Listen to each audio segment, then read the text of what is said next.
नमस्कार साथियों, स्टडी दीप education channel में मैं आपका बहुत बहुत स्वागत करती हूँ। आज मैं आपको प्राचीन इतिहास में प्राग ऐतिहासिक काल के बारे में बताना चाहती हूँ।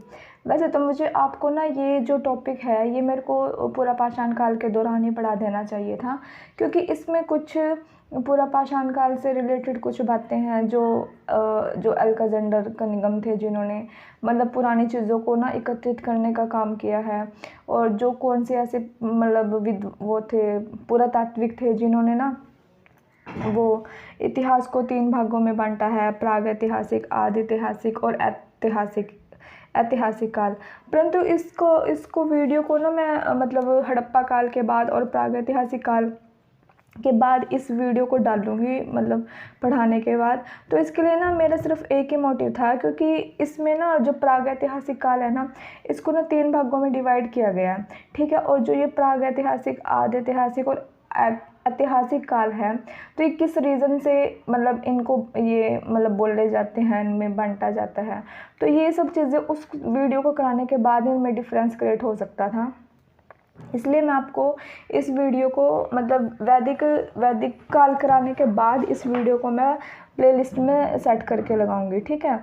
तो आप बने रहें और समझने की कोशिश करें कि ऐसा मैंने क्यों किया है और इसमें क्या फैक्ट थे, ठीक है। तो प्राग ऐतिहासिक काल, ठीक है, मतलब हम ना कई बार देखते हैं, क्योंकि ये एक थोड़ा मतलब एक नया सा वर्ड लगता है, मतलब होता तो हिस्ट्री से रिलेटेड है, पर प्राग ऐतिहासिक काल ऐसा, इसमें क्या होता है, ठीक है।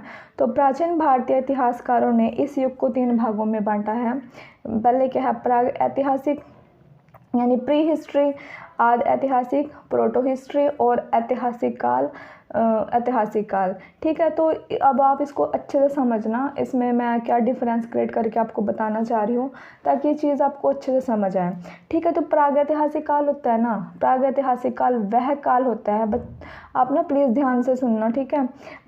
और समझने की कोशिश करना, पेपर में आ जाने, क्योंकि हम ना इन चीज़ों में ना बड़े कंफ्यूज होते हैं, क्योंकि सिर्फ ये चीज़ लग जाने से ना इनका मीनिंग चेंज हो जाता है, ठीक है। तो प्राग ऐतिहासिक काल के होते हैं कि पुरातात्विक साक्ष्य प्राप्त हैं, मतलब पुरातात्विक साक्ष्य प्राप्त हुए हैं। पुरातात्विक साक्ष्य वही, जैसे हमें कहीं से हड्डियाँ मिल गई, कहीं से मनके मिल गए, कहीं से पुराने औजार मिल गए, ठीक है। ये जिस काल में, जिस समय के दौरान हमें ये चीज़ें तो प्राप्त होती हैं, लेकिन हमें लिखित साक्ष्य कोई भी प्राप्त नहीं होता, ठीक है। जैसे मान लो कोई शैली लिखी या कुछ लिखी गई, उसके लिखित साक्ष्य हमें प्राप्त नहीं होते।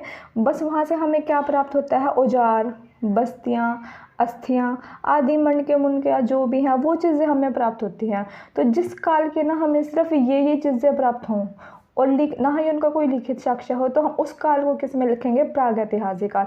फॉर एग्जांपल जैसे वो होमो इरेक्टस वाला समय, ठीक है। होमो इरेक्टस, चिंपैंजी जो मैंने कराया, वो होम ऑस्ट्रेलोपिथेक, ये सब चीज़ें मैंने जो कराई हुई हैं ना, जो कि हमारे पास इनके क्या है, पुरातात्विक साक्ष्य है, लेकिन कोई लिखित चीज़ तो हमारे पास नहीं है ना, तो इसलिए उस समय को हम किस में रखेंगे, प्रागैतिहासिक काल में, ठीक है। आगे क्या कह रहा है, आदि ऐतिहासिक। आदि ऐतिहासिक कहते हैं कि पुरातात्विक साक्ष्य प्राप्त हुए हैं, यानी कि पुरानी चीज़ें प्राप्त हुई हैं, प्लस उनको लिखित साक्ष्य भी प्राप्त हुए हैं। क्या है, उनको क्या है, लिखित साक्ष्य भी प्राप्त हुए हैं, परंतु इन साक्ष्यों को अभी पढ़ा नहीं गया है, ठीक है। साक्ष्य तो प्राप्त हुए हैं, लेकिन उनको पढ़ा नहीं गया है। जैसे क्या है, हड़प्पा काल।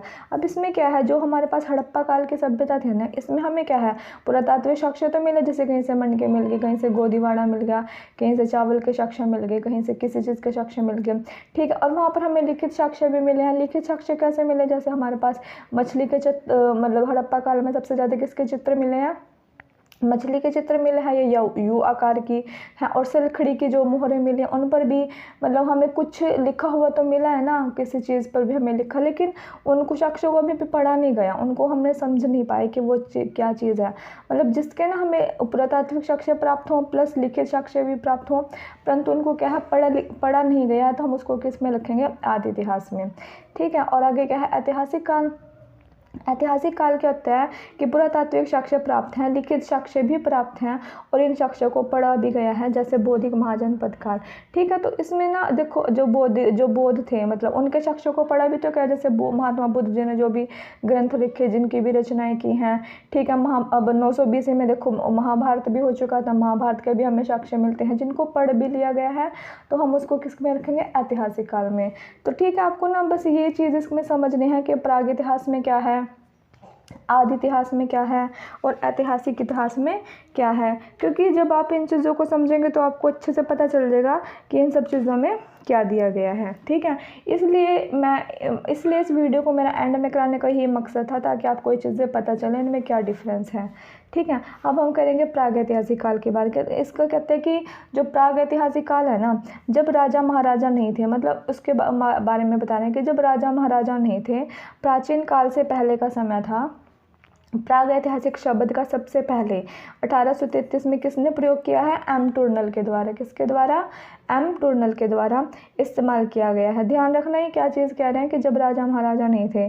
और फिर उसके बाद 9 साल के बाद डॉक्टर डॉक्टर क्या है, प्रेमसेक ने 1842 में कर्नाटक के लिंगसूर नामक स्थान पर प्रागैतिहासिक औजार, पत्थर, चाकू और तीर के सिरों की क्या की है, खोज की है। ठीक है ना, तो आपको ये चीज़ें ध्यान रखनी है।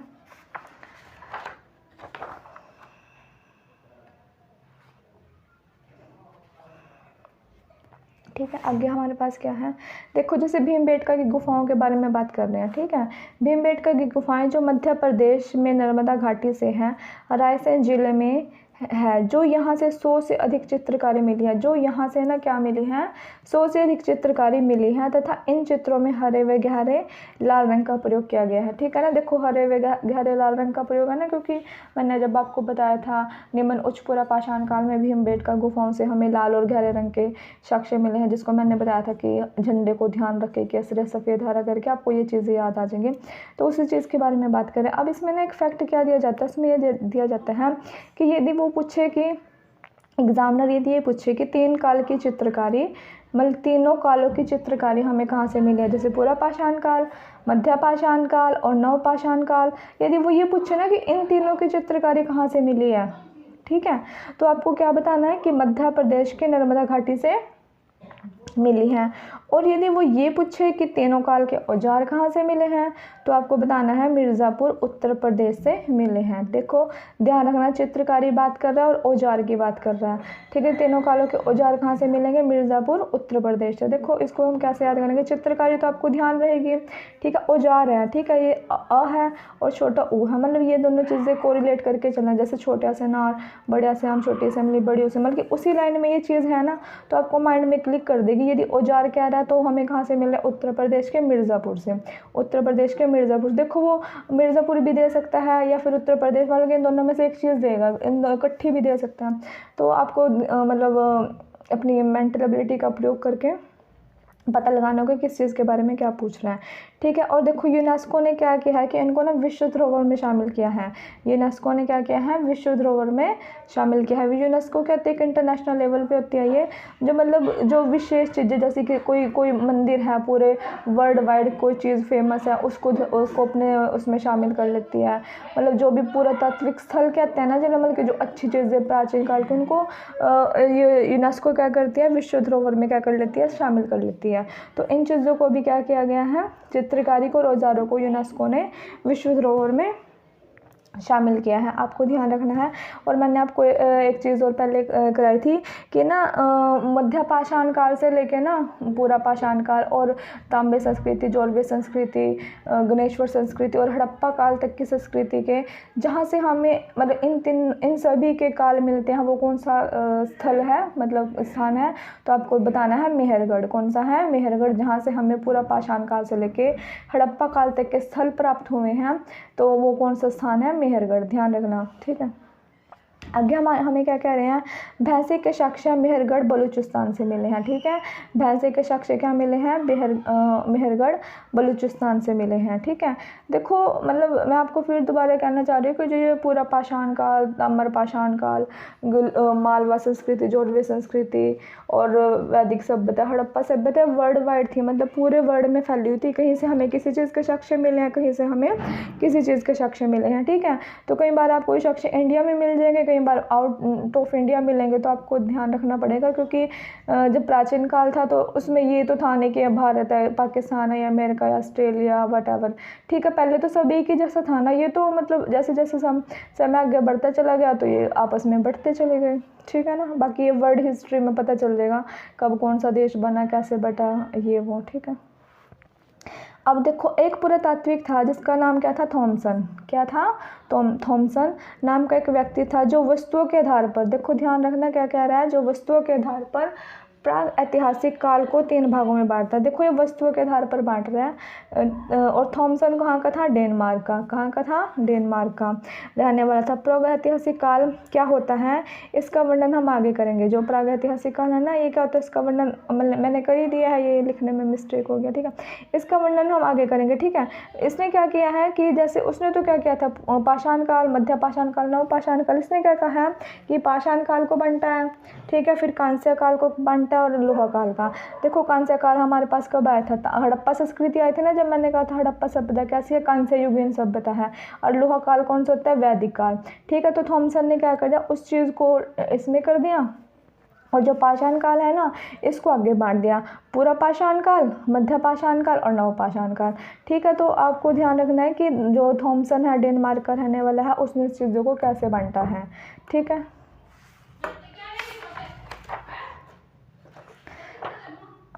हाँ आगे हमारे पास क्या है कि सबसे पहले ना एक नाम आता है,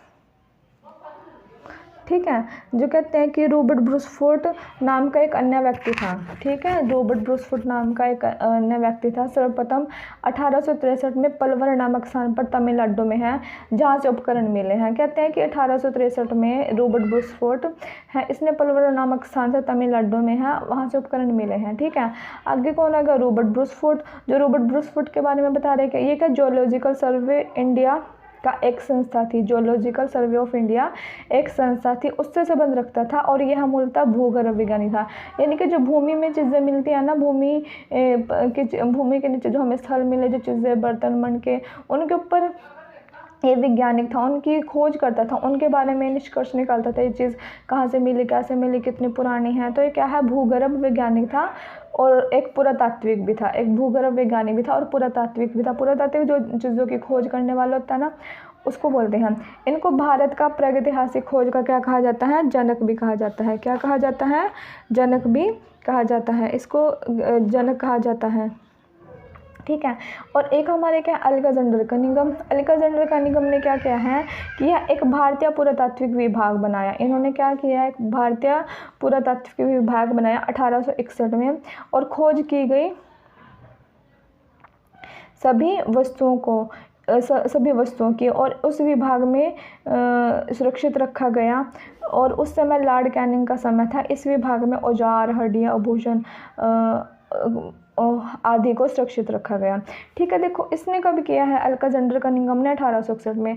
लेकिन ना वो क्या बोलते हैं, हाँ जब हम वर्ल्ड हिस्ट्री पढ़ते हैं ना, तो वर्ल्ड हिस्ट्री में बताया गया है कि ना, वर्ल्ड हिस्ट्री में बताया गया है कि ना, जो वो था ना, वो क्या बोलते हैं, 1772 ईस्वी में था, जो 1772 ईस्वी में वो था विलियम जोन्स, उसने क्या किया था, उसकी खोज की थी, मतलब हाँ उसने एक वो बनाया था, विलियम जोन्स ने 1772 में पुरानी चीज़ों को, मेरा माइंड से स्किप हो गया, मेरे को याद नहीं आ रहा। 1772 में विलियम जोन्स ने वो बनाया था, क्या बोलते हैं उसे, पुरानी चीज़ों को इकट्ठा करके रखते हैं। सॉरी मेरे को नाम याद नहीं आ रहा, मैं आपको बताऊंगी। एक्चुअली में कई बार क्या होता है, माइंड से स्किप हो जाती हैं चीज़ें।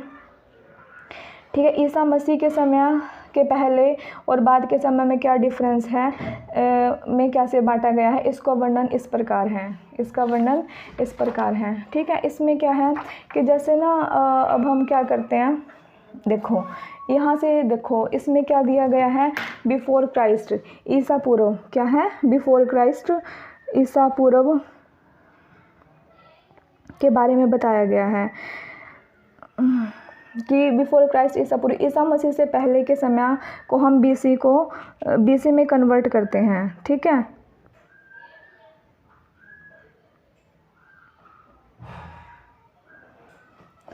ईसा मसीह से पहले के समय को हम बीसी से जानते हैं।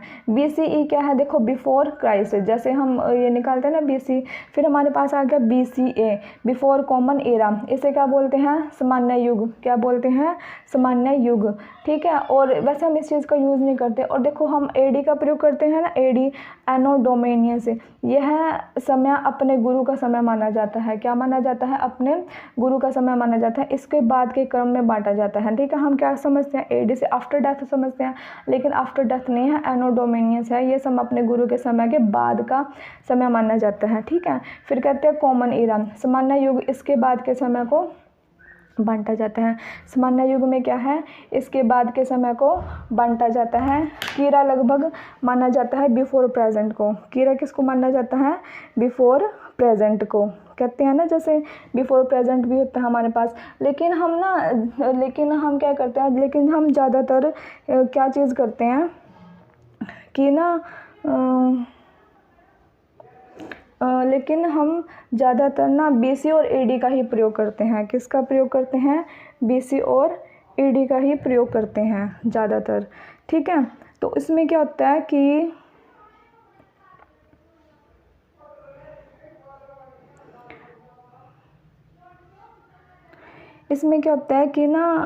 लेकिन बीसी और एडी का प्रयोग करते हैं कि इसमें किसी का ना समय बताया गया है, ठीक है। क्या बताया गया है, इसमें समय बताया गया है, ठीक है। अब देखो जैसे मैंने आपको बताया था कि ना इसमें ईसा मसीह को तो हम क्या करेंगे, बर्थ ऑफ जीसस यहाँ पर रख लेंगे, और ये देखो 100 एडी, ठीक है, हम इस साइड करेंगे।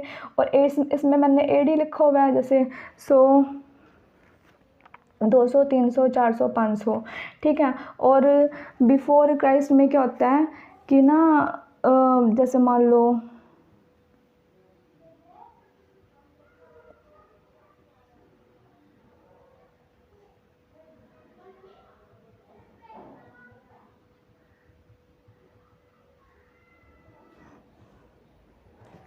ठीक है, एडी होता है, ठीक है। तो इसमें हम क्या मानेंगे, देखो जैसे मैंने ना आपको चावल के साक्ष्य बताए थे कि उसमें क्या होता है कि देखो जब हम ना बीसी में चलेंगे, ठीक है ना, तो बीसी में हम पीछे से साक्ष्य उठाएंगे, जैसे 100 है, 100 हमारे पास नई खोज हो जाएगी, ठीक है ना। तो 200 हमारे पास बाद की खोज होएगी ना। तो उसी प्रकार जब मैंने कहा था कि जो 800 है वो तो हमारे पास नई खोज है, और जो ये हमारे पास है ये पुरानी खोज है, ठीक है। और एडी में तो हम सीक्वेंस में चलते हैं, आपको पता चल गया। तो आपको पता चलेगा कि इन चीज़ों में कई बार ना एग्जामिनर पूछ लेता है, लेकिन हमको ना मेनली एडी और बीसी में ही पता होता है कि क्या पूछा उसने क्या नहीं, ठीक है ना। हाँ, और ये देखो ये ना मेरे पास ना कुछ फैक्ट्स लिखे हुए हैं इसके रिगार्डिंग। हाँ, वो मेरे को याद आ गया, 1772 में विलियम जोन्स ने एशियाटिक सोसाइटी की स्थापना की थी, एशियाटिक सोसाइटी की स्थापना की थी, जिसमें क्या किया था कि उसने ना सभी प्रकार की पुरानी चीज़ों को, एशियाटिक सोसाइटी थी वो, मेरे को मतलब इंग्लिश में थोड़ा थोड़ा याद है।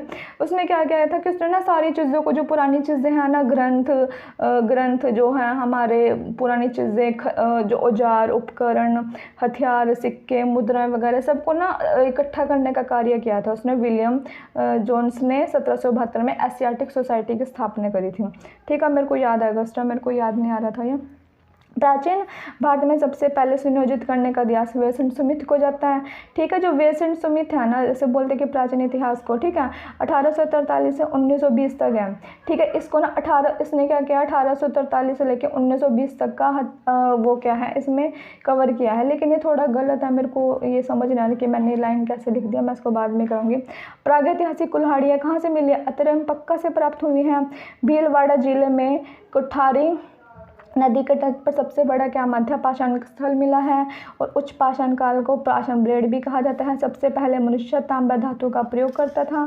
सबसे पहले प्रयोग में लाई गई फसल जौ और खाई गई गेहूँ। तो कैसे देखो, जौ सबसे पहले उगाई गई और खाई गई गेहूँ, क्योंकि जो पहले हम ना ऋग्वेदिक काल था ना, तो हम जौ का प्रयोग ना जैसे हम वन कुंड में सामग्री देने के लिए यूज़ करते थे, लेकिन बाद में हम इसका प्रयोग गेहूँ के रूप में करने लगे। तांबा गलाने के प्रमाण हमें कहाँ से मिले हैं, मेहरगढ़ से मिले हैं।